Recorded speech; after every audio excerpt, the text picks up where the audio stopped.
오늘 봉독할 말씀을 가지고 오늘은 세 번째 시간으로 삶이 예배가 되는 교회라는 제목으로 말씀을 나누도록 하겠습니다. 같이 한번 해볼까요? 삶이 예배가 되는 교회.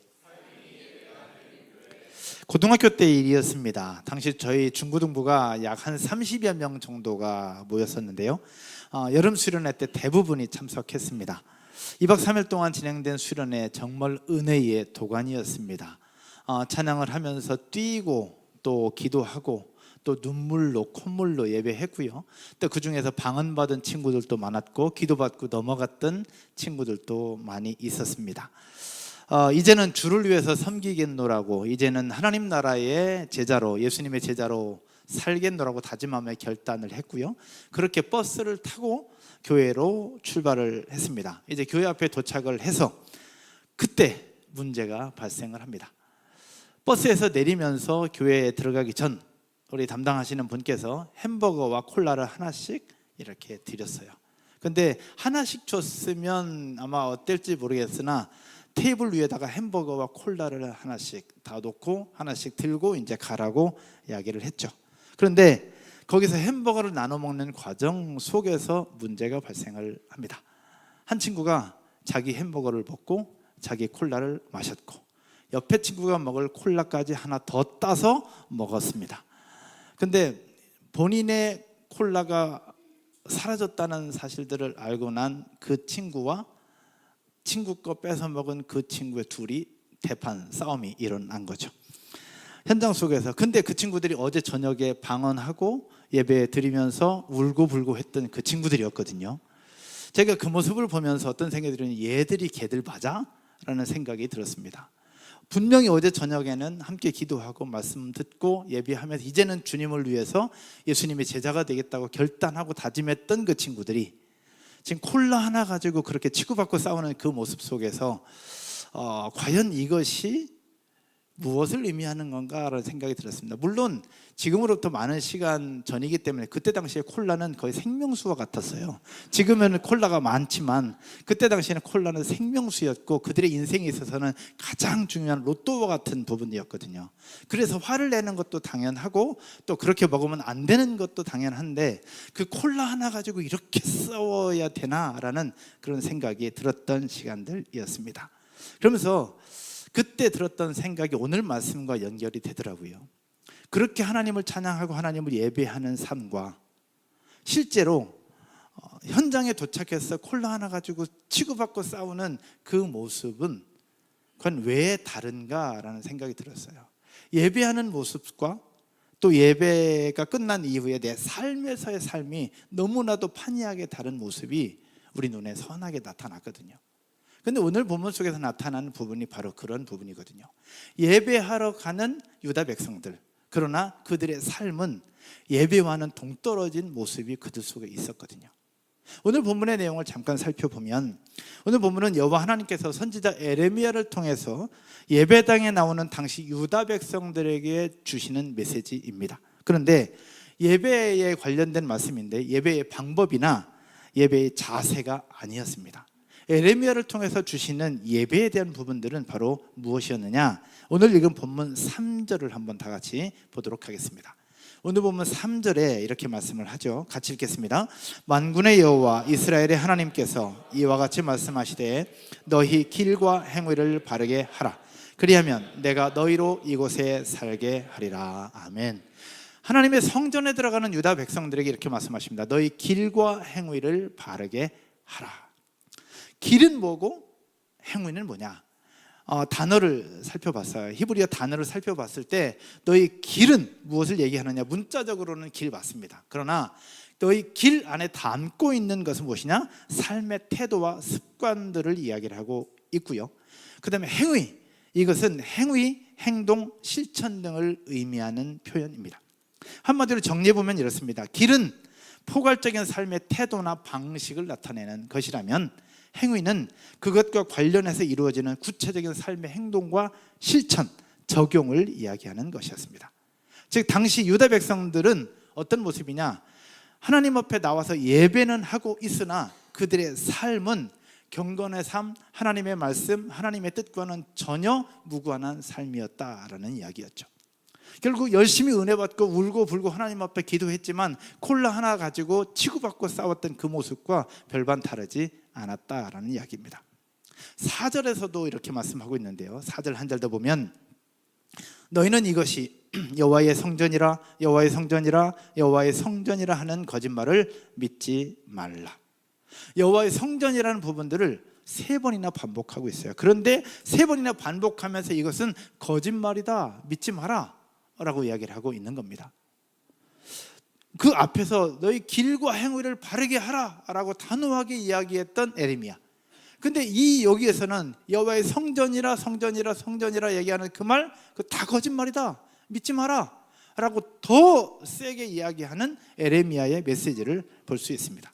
분명히 유다 백성들로부터 공격받을 만한데 에레미야는 왜 이렇게 세게 단호하게 자극적으로 표현하고 있는 것일까? 에레미야가 어떤 사람이었는가를 보면 알 수 있습니다. 에레미야는 제사장 가문 출신의 선지자였습니다. 즉 제사장 가문이었기 때문에 유다 백성들이 제사하러 오는 행동과 제사하는 모습을 누구보다 더 적나라하게 현장에서 보았던 사람입니다. 즉 여호와께 제사로 왔을 때 그들은 여호와의 성전에서 하나님과의 언약 관계 속에서 거룩하신 하나님 여호와 하나님의 임재를 그 속에서 경험하고 누리고 그렇게 하나님 앞에 나아가야 했죠. 그것이 바로 여호와 성전이었고요. 그러나 이때 당시 유다 백성들은 어떤 모습으로 생각했느냐, 당시 성전을 거룩하신 하나님의 임재처소로 생각하기보다 무엇을 생각했느냐, 자신들의 안위를 보장하는 공간, 자신의 안위를 보장하는 건물, 그리고 자신들이 그동안에 저질렀던 죄악들을 용서받는 장소로만 생각을 하고 있었다라는 이야기입니다. 그러면서 당시 유다 백성들은 여호와의 성전에 대해서 어떻게 생각을 했느냐, 그동안 잘 못했어도 성전에 와서 기도하면 다 해결돼, 기도하면 다 용서해 주셔, 거의 일종의 면죄부와 같은 모습들, 여기만 오면 다 해결되는 것 같은 왜곡된 신앙을 가지고 있었던 유다 백성들의 모습이었죠. 이것을 에레미야는 너무나도 잘 알고 있었고 정확하게 알고 있었던 겁니다. 그래서 이렇게 얘기하는 거예요. 이 사람들이 얘기하는 여호와의 성전이라 여호와의 성전이라 여호와의 성전이라고 얘기하는 것 다 거짓말이다. 말로만 여호와의 성전이라고 하지 그들의 삶은 완전 꽝이다는 것을 에레미야는 반복해서 이야기를 하고 있었던 겁니다. 그런데 더 안타까운 것이 있어요. 에레미야가 이들에게 이렇게 단호하게 얘기하고 있는 이 때가 언제냐라는 겁니다. 이 때는 당시 여호와김 왕이 통치하던 시대였는데, 여호와김 왕이 통치하던 시대 바로 앞 시대가 누구냐, 요시야 왕이 통치했던 시대예요. 근데 요시야 왕은 하나님 앞에 칭찬받았던 왕으로 우상을 철폐하고 그 당시 유다 백성들의 잘못된 신앙을 다 뒤집어 고치면서 결국 종교개혁을 일으켰고, 종교개혁이 성공했던 그 시대가 바로 요시야 왕의 시대였어요. 결국 종교개혁이 이루어지고 난 그 다음이 바로 이 에레미야의 시대인데, 바로 이때 유다 백성들의 모습이 똑같이 나타나고 있었다라는 얘기입니다. 무엇을 얘기하는 걸까? 좀 아까 얘기했던 것처럼 영적 수련회, 정말로 대단했던 영적 수련회가 끝나자마자 콜라 가지고 싸우는 그들의 모습과 똑같았다는 거예요. 결국 위대한 종교개혁이 일으켜졌고, 종교개혁을 통해서 유다 백성들과 사람들이 이제는 하나님의 뜻대로, 이제는 하나님의 말씀대로 살겠다고 다짐하고 결단했는데, 그리고 나서 바로 이어서 유다 백성들의 이런 모습이 나타나고 있었다라는 이야기입니다. 여러분, 결국 종교개혁에 동참을 했을지 모르나 그들의 삶의 개혁은 없었고 그들의 마음의 개혁은 일어나지 않았구나라는 사실들을 알 수 있죠. 과연 당시 유다 백성들의 모습을 보면서 참된 예배자라고 할 수 있을까? 참된 예배자라고 볼 수 없을 것 같습니다. 그러면 여러분, 참된 예배자가 되려면 어떻게 해야 될까? 그리고 오늘 세 번째 시간으로 삶이 예배가 되는 교회라는 제목으로 함께 말씀을 보고 있는데, 우리의 삶이 예배가 되려면 어떻게 해야 될까? 첫 번째로 따라서 한번 할게요. 하나님의 말씀을 들으라. 삶이 예배가 되려면, 그리고 참된 예배자가 되려면 어떻게 되냐? 하나님의 말씀을 들어야 합니다. 오늘 본문 2절의 말씀을 한번 보죠. 2절 여러분이 한번 다 같이 읽겠습니다. 온라인으로 예배하시는 분들도 읽을게요. 너는 여호와의 집 문에 서서 이 말을 선포하여 이르기를, 여호와께 예배하러 이 문으로 들어가는 유다 사람들아 여호와의 말씀을 들으라. 아멘. 여호와께 예배하러 이 문으로 들어가는 유다 백성들아 여호와의 말씀을 들으라. 주일 2부 예배를 드리러 오는 여러분들에게 하나님께서 말씀하십니다. 여호와의 말씀을 들으라 라고요. 왜 이렇게 얘기하는 것일까? 여러분, 하나님을 예배한다는 것은 무엇을 의미하냐? 하나님을 예배한다는 것은 따라서 한번 해볼까요? 하나님 앞에 주도권을 드리고 하나님 앞에 순종하는 것을 의미한다. 결국 여호와의 말씀을 들으면서 이 말씀을 듣고 이 말씀에 순종하면서 나의 모든 삶의 주도권을 하나님 앞에 드리는 것, 이것이 바로 예배 아니겠습니까? 이것을 한 단어로 청종이라고 이야기합니다. 하나님 말씀을 듣고 들은 그것을 순종하는 것, 청종이라고 얘기를 합니다. 즉 예배는 하나님의 말씀을 듣는 데서부터 시작한다는 사실 믿으시기를 주님의 이름으로 축복합니다. 말씀을 듣지 않는다면 예배가 될 수 없고요, 말씀을 들었어도 순종하지 않는다면 그것은 예배라고 할 수 없습니다. 어불성설이죠. 하나님의 말씀을 듣고 믿는다고 하는데 듣지 않으며 들었는데 순종하지 않는다면 그것을 어떻게 예배자라고 할 수 있을까 하는 걸까요? 여러분, 하나님의 말씀을 듣고 순종하는 청종이 있다면 어떤 일이 벌어질까? 여러분 잘 아는 마더 테레사 수녀님이 계십니다. 여러분 아시는 내용일 수도 있을 텐데요, 마더 테레사 수녀님이 약한 사람들을 돕고 평생을 그렇게 헌신하는 삶을 살았는데 이분이 그렇게 시작하게 된 계기가 있었다고 합니다. 어느 날 한 여성이 당장 병원 치료가 필요할 정도로 다쳤어요. 수녀는 이 여성을 데리고 가까운 병원에 갔지만 그 가까운 병원에서는 병원비가 없다는 이유로 치료를 거부합니다. 이 수녀님이 그 여성을 데리고 조금 더 멀리 있는 병원으로 갔더니 그곳에서는 계급이 낮다는 이유로 또 치료를 거부를 해요. 그러면서 결국 그 여성은 수녀님의 품 안에서 세상을 떠나게 됩니다. 그러면서 이 수녀님이 그 사건을 겪으면서 이제는 나에게 주어진 인생, 나에게 주어진 삶, 이제는 이러한 약자들을 돕고 섬기는 일에 나는 온 몸을 바치고 내 인생을 바치겠다라고 고백을 하면서 그때부터 약자와 어린 사람들, 힘든 사람들을 돕기 시작하는데, 그때 테레사 수녀님에게 주셨던 하나님의 말씀이 무엇이냐? 하나님을 사랑하고 둘째도 이와 같으니 내 이웃을 내 몸과 같이 사랑하라고 주셨던 하나님의 말씀이었습니다. 그러면서 이 수녀님이 했던 유명한 명언이 있어요. 유명한 명언은 무엇이냐? 나는 세상을 위해 일을 하지 않는다. 우리 자막이 있을 것 같아요. 나는 세상을 위한 일을 하지 않는다. 다만 한 사람을 위해서는 무엇이든 할 수 있다라고요. 결국 테레사 수녀님은 하나님이 원하시는 것이 무엇인가를 알았고 그것을 듣고 그 말씀에 순종하는 삶을 평생 살아왔던 대표적인 사람입니다. 이 자리에서 예배하는 저와 여러분들도 다 수녀처럼 살 수는 없어요. 이분은 특별한 거예요. 저도 사도 바울처럼 살려고 말씀드리고 싶지 않습니다. 왜냐? 사도 바울은 일단 결혼부터 하지 않았습니다. 우리와 삶이 달라요. 우리는 사도 바울처럼 살 수 없어요. 또 수녀처럼 살 수 없습니다. 그러나 성경에서 이야기하고 있는 기본 정신이 무엇인가는 우리가 알고 하나하나 실천하고 적용할 수 있는 저와 여러분 모두가 되기를 주님의 이름으로 축복합니다. 그것이 바로 청종이거든요. 이 8주년 되면서 교회 시리즈를 쭉 준비하는 과정 속에 이 말씀을 준비할 때였습니다. 그러면 하나님께 저에게 주셨던 분, 너는 이웃을 위해서 뭘 하니? 라는 말씀을 주시더라고. 성도들에게 같이 나누지만 너는 뭘 하니? 라는 생각을 들었는데, 저도 제 나름대로 열심히 이웃을 사랑한다고, 이웃을 섬긴다고 이야기를 하는데, 너는 지금 최근에 뭘 했니? 라고 얘기하는데, 물론 제 나름대로는 열심히 하지만 그때 딱 들었던 생각이 뭐였냐면 이 건물이었어요. 건물의 1층에 있는 분리수거장이었습니다. 분리수거장의 위치는 있으나 특별히 표시가 되지 않았어요.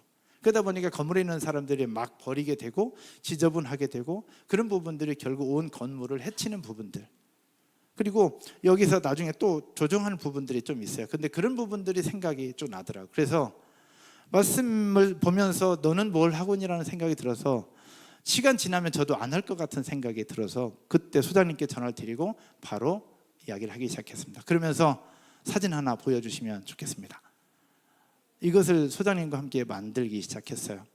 1층 분리수거장에 그냥 널브러져 있는 그 모습 속에서 우리 교회가 이웃을 사랑하고 건물을 사랑하는 그 마음으로 뭔가를 하나 했으면 좋겠다. 그래서 소장님과 이야기하면서 소장님, 이 부분에 대해서 저희 교회에서 후원할 테니 한번 소장님 합시다.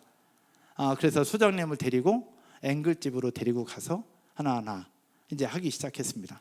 근데 소장님은 저는 그랬거든요. 이왕이 할 것 좀 제대로 합시다 라고 그랬더니 너무 크게 하면 그러니 작게 해도 됩니다 라고 해서 소장님 모시고 앵글집으로 데리고 가서 하나하나 해서 소장님과 함께 2시간을 같이 만들었어요. 그리고 나서 이렇게 준비했거든요. 근데 그런 과정 속에서 소장님이 말씀하시더라고. 이거는 교회에서 할 것이 아니라 우리 건물에서 하는 게 맞는 것 같습니다. 목사님의 마음, 교회의 마음만 받겠습니다 라고 말씀하시는 거예요. 그래서 제가 못 이기는 척하고 그렇게 하라고 말씀드렸어요. 근데 그러면서 이 건물의 사장님들이 그 말씀하시더라고요. 너무 고맙다고. 근데 밴드에다가 소장님이 그렇게 말씀하셨어요. 목사님의 진두지휘하에 이것을 만들었다고. 그래서 생색은 다 내고 돈은 안 내고 이제. 그래서 근데 이 얘기를 여러분들과 나누는 이유는 뭐냐? 우리는 마더 테레사와 수녀처럼 살 수는 없다라는 거예요. 그러나 정말로 내가 할 수 있는 일, 말씀을 들었다면 작게라도 순종할 수 있는 일을 찾아서 하나하나 해볼 수 있다면 그것이 참된 예배자가 아닐까라는 생각을 해보게 되는 겁니다. 다시 본문으로 돌아와서요. 유다 백성들은 예배를 드리러 나가지만 삶은 전혀 예배스럽지 않았습니다. 그렇다면 당시 그들의 삶이 어떠했길래 그러했을까? 그들의 모습이 어떠했길래? 여러분, 구약성경, 신약성경 계속해서 반복하는 것은 2가지입니다. 하나님을 사랑하고 내 이웃을 사랑하라는 것이었습니다. 이것이 곧 하나님을 예배하는 만큼 중요하다는 이야기였죠. 그러나 당시 유다 백성들의 삶은 어떠했느냐? 이사야서 말씀을 보면 더 구체적으로 딱 느낄 수 있습니다. 이사야서 1장 11절과 12절의 말씀을 한번 보도록 하겠습니다. 제가 11절 읽을게요. 여러분이 12절 읽겠습니다. 여호와께서 말씀하시되 너희의 무수한 재물이 내게 무엇이 유익하뇨? 나는 순양의 번제와 살진 짐승의 기름에 배불렀고 나는 수송아지나 어린 양이나 순염소의 피를 뭐하지 아니하노라? 기뻐하지 아니하노라. 하나님이 그거 기뻐하지 않는다는 얘기예요. 그러면서 12절에 이렇게 말씀하십니다. 다 같이요. 너희가 내 앞에 보이러 오니 이것을 누가 너희에게 요구하였느냐? 내 마당만 밟을 뿐이니라. 아멘.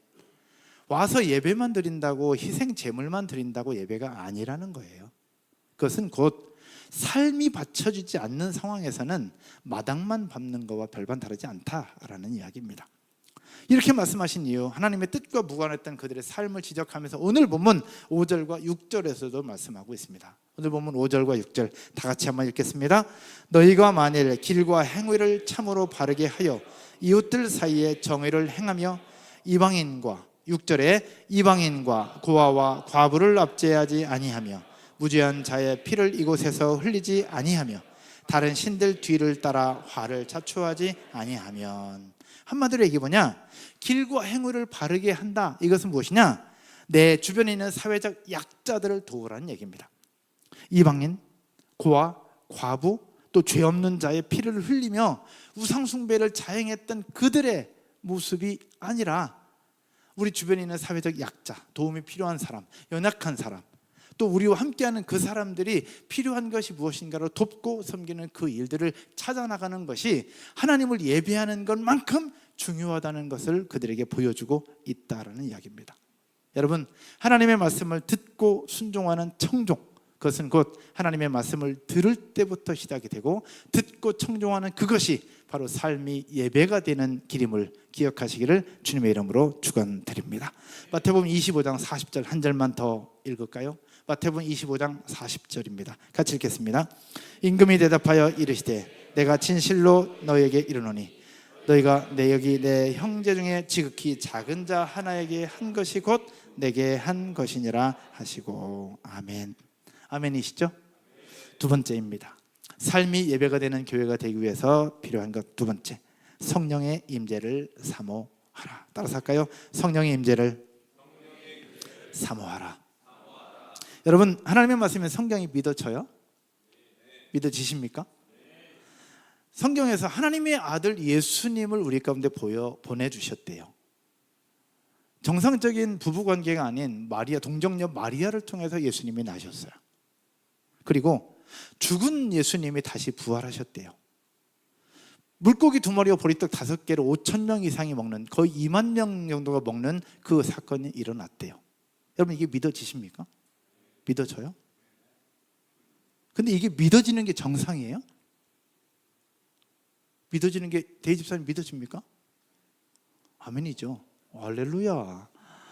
근데 여러분, 믿어지는 게 정상입니까? 안 믿는 게 정상이에요. 안 믿는 게 정상이고 믿어지지 않는 것이 정상입니다. 그런데 우리는 이것을 믿고 있어요. 여러분, 그렇죠? 저도 믿고 있고 아멘이라고 얘기를 하고 있습니다. 왜 그럴까? 우리는 왜 이게 믿어질까? 제정신이 아니라서, 또 어릴 때부터 세뇌돼서. 아니에요. 왜 믿어지느냐? 이것이 믿어지는 것이 곧 하나님의 성령의 역사인 줄로 믿으시기를 주님의 이름으로 축복합니다. 왜 성경에서 그렇게 이야기를 하고 있어요? 고린도전서 12장 3절입니다. 같이 읽겠습니다. 그러므로 내가 너에게 알리노니 하나님의 영으로 말하는 자는 누구든지 예수를 저주할 자라 하지 아니하고 또 성령으로 아니하고는 누구든지 예수를 주시라 할 수 없느니라. 아멘. 성령이 아니면 예수를 주라고 고백할 수가 없어요. 성령이 아니면 하나님의 말씀인 성경이 믿어지지 않습니다. 성령이 아니면 하나님의 아들 예수가 우리 가운데 오셨다는 사실도 믿어지지 않습니다. 성령이 아니면 하나님의 말씀을 들어도 깨닫지 못하게 된다는 거예요. 그래서 삶이 예배가 되는 교회가 되는 데 있어서 첫 번째는 하나님의 말씀인 성경을 듣는 것, 말씀을 듣는 것이고요. 두 번째는 그것이 나에게 들려질 때에 깨닫는 은혜, 실천될 수 있는 은혜, 순종할 수 있는 힘, 그것이 필요한데 그것이 바로 성령의 임재임을 기억하기를 주님의 이름으로 축복합니다. 여러분, 성령의 임재가 없이 하나님의 말씀은 절대로 믿어지지 않습니다. 여러분들이 하나님의 말씀이 믿어진다고 하는 것은 여러분 속에 이미 성령께서 계시기 때문이요, 성령의 임재가 있기 때문임을 믿고 하나님 앞에 감사할 수 있는 저 여러분 모두가 되실 줄로 믿습니다. 그러면 성령의 임재는 언제 나타나느냐? 어떻게 나타날까? 여러분, 성령의 임재는 언제 나타날까요? 기도 많이 하면 나타날까요? 성경 많이 보면 나타날까? 여러분, 성령의 임재는 언제 나타날까요? 성령의 기름 부음에 대해서 우리가 얘기를 많이 하는데 성령의 임재 언제 나타나느냐? 따라서 하겠습니다. 성령의 임재는 하나님께서 기름 부어 주셔야 가능하다. 즉 주도권이 나에게 있는 것이 아니라 누구에게 있다? 하나님께 있습니다. 하나님께서 부어 주셔야만 성령의 임재는 가능합니다.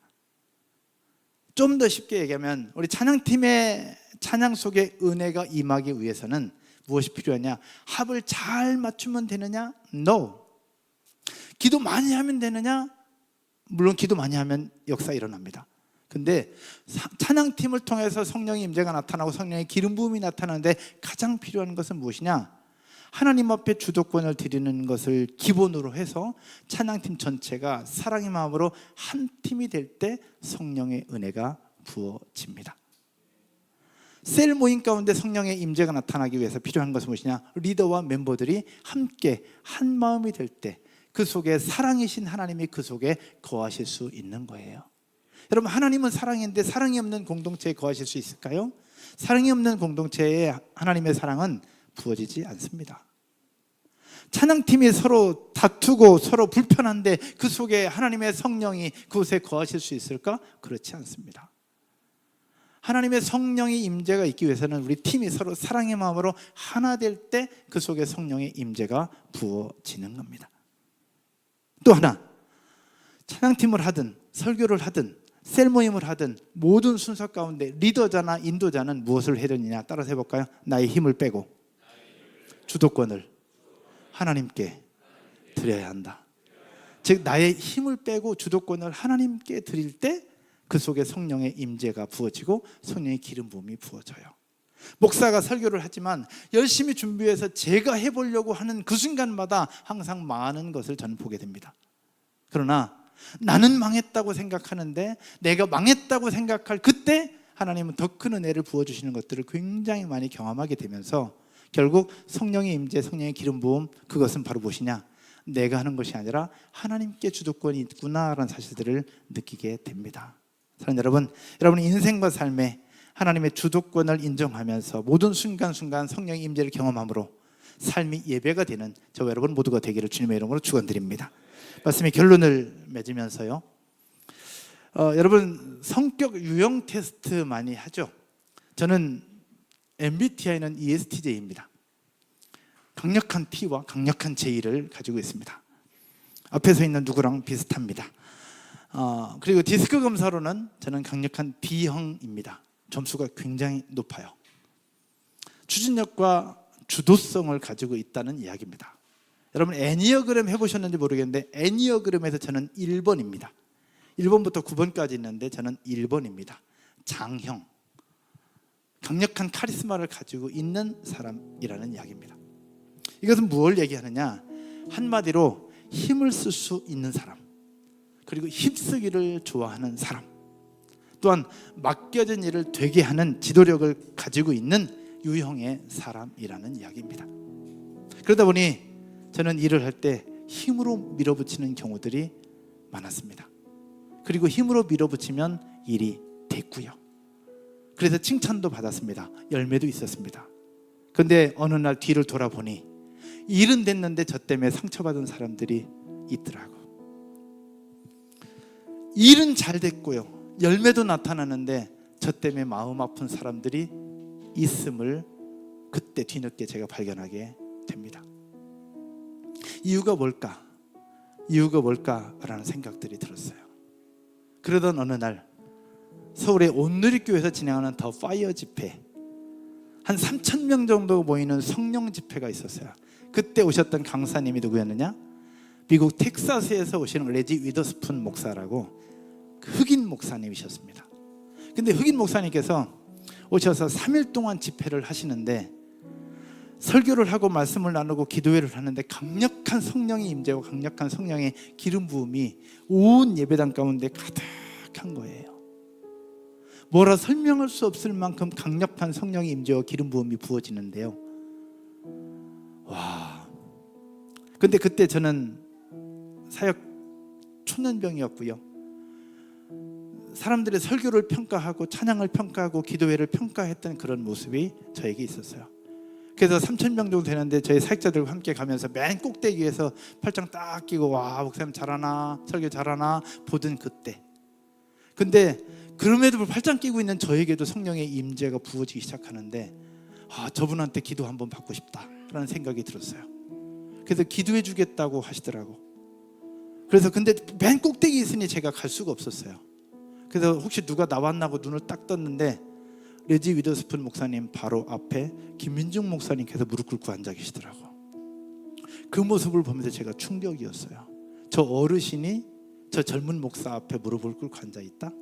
그 김민중 목사님과 함께 주변에 그 강단에 꽉 차 있었어요. 기도받고 싶어서. 그래서 첫날 저는 그 모습을 보면서 제가 뒤늦게 깨달았어요. 넌 뭐하는 놈이니? 네가 뭐 잘났다고 너 거기서 팔짱 끼고 그러고 있어? 그래서 늦었다고 생각할 때가 가장 빠른 때라고 잽싸게 뒷문으로 나와서 뒷문을 통과해서 강단 맨 뒤쪽에 제가 무릎 꿇고 앉았어요. 혹시라도 기도해 주시면 기도받겠다고. 근데 첫날 아무도 기도 안 해줬어요. 둘째 날은 제가 좀 더 겸손해졌어요. 1층으로 내려가서 앉았어요. 기도해 주겠다 그러면 가려고. 그래서 마지막 설교 끝나고 기도해 주겠다고 나오라고 하셨어요. 그래서 제가 제일 먼저 가서 강단 앞에 딱 엎드렸어요. 아무도 기도 안 해줬어요. 드디어 마지막 날 저녁 집회, 그때는 더 겸손해졌어요. 힘 다 빼고 맨 앞에 앉아서 이렇게 데이 집사님처럼 설교를 듣고 기도해 주겠다고 나오라고 해서 제가 어디로 갔냐, 목사님 서 있고 목사님 오른쪽으로 돌아서 오른손으로 기도할 수 있는 요 자리에 무릎을 꿇고 딱 앉았어요. 기도해 주겠다고. 근데 그 순간 속에 어떤 마음이 들었냐면, 너에게 주어진 사역들 네 힘으로 할 수 있다고 생각하니? 라는 생각이 들었어요. 너 ESTJ, D형, 애니어그램 1번 힘쓸 수 있는 사람인데 네 힘으로 너에게 주어진 사역 할 수 있다고 생각하니? 안 돼. 나를 의지 않고 네가 할 수 있다고 생각해? 그 순간에 들면서 요 오른쪽 바닥에 납작 엎드렸어요. 막 붙잡고 기도하고 있었어요. 근데 기도하다가 눈을 살짝 떠봤어요. 이분이 도대체 누군가 기도해 주나 안 해주나. 근데 내 옆에 있던 어떤 할머니 권사님이 목사님의 바지가랭이를 잡고 있는 거예요. 그 모습을 보면서 또 어떤 생각이 드냐. 넌 뭐하니? 앞으로 할 일도 많고 사역도 많은데 너는 왜 자꾸 네 힘으로 하려고 하니? 그래서 그 순간에 요 오른쪽에 앉아서 목사님의 바지가랭이를 잡고 싶은데 그렇게 못 잡겠더라고. 잡고 싶은데 잡을 수가 없는 거예요. 요 1cm 여기가 다 근데 그 순간에 옆에 할머니의 모습을 다시 봤어요. 그러면서 하나님께서 저에게 용기를 주셔서 목사님의 바지가랭이가 아니라 발목을 잡았어요. 발목을 잡고 막 붙잡고 기도하고 있는데 목사님 발을 자꾸 빼시더라고요. 이렇게. 근데 목사님이 뺄수록 제가 더 세게 잡았어요. 그러면서 하나님, 저는 D형에다가 ESTJ에다가 애니어그램 1번에다가 힘쓰기 좋아하고 힘쓸 수 있는 사람, 강력하게 뭔가를 해내려고 하는 사람, 지금까지 그렇게 했던 사람, 그러나 이제는 내 힘 빼고 이제는 성령의 힘으로 내가 해보겠습니다. 하나님, 저에게 기름 부어주십시오. 저에게 기름 부어주십시오. 이 목사님에게 한 번만이라도 안수받아서 제가 성령의 기름 부음이 저에게 있었으면 좋겠습니다 라고 강력하게 붙잡고 막 흔들고 있었어요. 근데 목사님께서 저를 안수해 주시더라고요. 안수해 주시면서 제가 이제 됐다 생각하고 손을 놨거든요. 그러고 나서 목사님이 이제 떠나셨어요. 다른 친구들에게, 다른 사역자들에게 이 기쁨과 감사를 전하면서 내가 기도받았다고, 감사하다고 이렇게 얘기했어요. 그랬더니 주변에 나와 함께 갔던 다른 사역자분들이 저를 피하기 시작했어요. 그래서 왜 피하냐 그랬더니 형님 때문에 창피해 죽겠다고. 그래서 왜? 이 3,000명 중에 나 혼자 안수 받았는데 왜 내가 창피하냐 그랬더니 그 친구들이 다 위에서 저의 모습을 보고 있었던 거예요. 그러면서 하는 얘기가, 형님, 목사님이 형님을 안수기도 해준 게 아니라 끝나고 가려고 그러는데 계속 안 놓고 있으니 손으로 밀은 거라고 얘기하는데 그 순간에 창피함이 겁나게 많이 몰려왔어요. 근데 놀라운 사실은요, 그때 이후로 강단 울렁증이 사라졌어요. 그리고 그때 이후로 제 힘을 빼기 시작을 했습니다. 힘을 빼게 된 여러 과정들이 하나 있어요. 우리 엊그저께 MG 리더들하고 함께 나눴던 부분도 하나 있고요. 또 이 속에서 제 힘을 빼고 무엇을 사모하기 시작했느냐? 성령의 임재를 사모하기 시작했어요. 그러면서 그때부터 하나님께서는 은혜를 부어주기 시작하는데, 그러면서 여러분들과 함께 나누고 싶은 거예요. 참된 예배자 따라서 해볼까요? 내 힘이 아니라 하나님 앞에 주도권을 드리고 성령의 임재를 사모할 때 하나님의 힘으로 할 수 있다. 삶이 예배가 되는 것 우리가 결단하지만 쉽지 않아요. 아무리 울고불고 그래도 콜라 하나에 우리는 싸울 수밖에 없는 인간의 모습이 우리의 모습입니다. 성전에서 성전이라 얘기하면서 하나님 앞에 나아가려고 하지만 여전히 우리의 삶은 부족함 투성인 거예요. 앞에서 있는 전 목사, 여러분 알다시피 목소리도 그렇게 좋은 사람 아니에요. 언변도 뛰어난 사람 아니에요. 학벌도 석박사가 있는 것도 아닙니다. 그래서 저는 더 하나님 앞에 매달릴 수밖에 없고 하나님 앞에 주도권을 드릴 수밖에 없습니다. 하나님이 하시도록. 사랑하는 여러분, 삶의 예배가 되는 교회, 전 우리 교회가 그런 교회가 되었으면 좋겠어요. 대단한 것은 아니지만 삶 속에서 여러분들의 모습을 보면서 하나님을 느낄 수 있는, 여러분들의 모습을 보면서 하나님을 경험할 수 있는 그런 축복의 주인공들 되시기를 주님의 이름으로 축원드립니다. 자리에서 한번 일어나셔서 우리 따스한 성령님 부르짖은 곳에서 같이 찬송 드리고 우리 기도하겠습니다.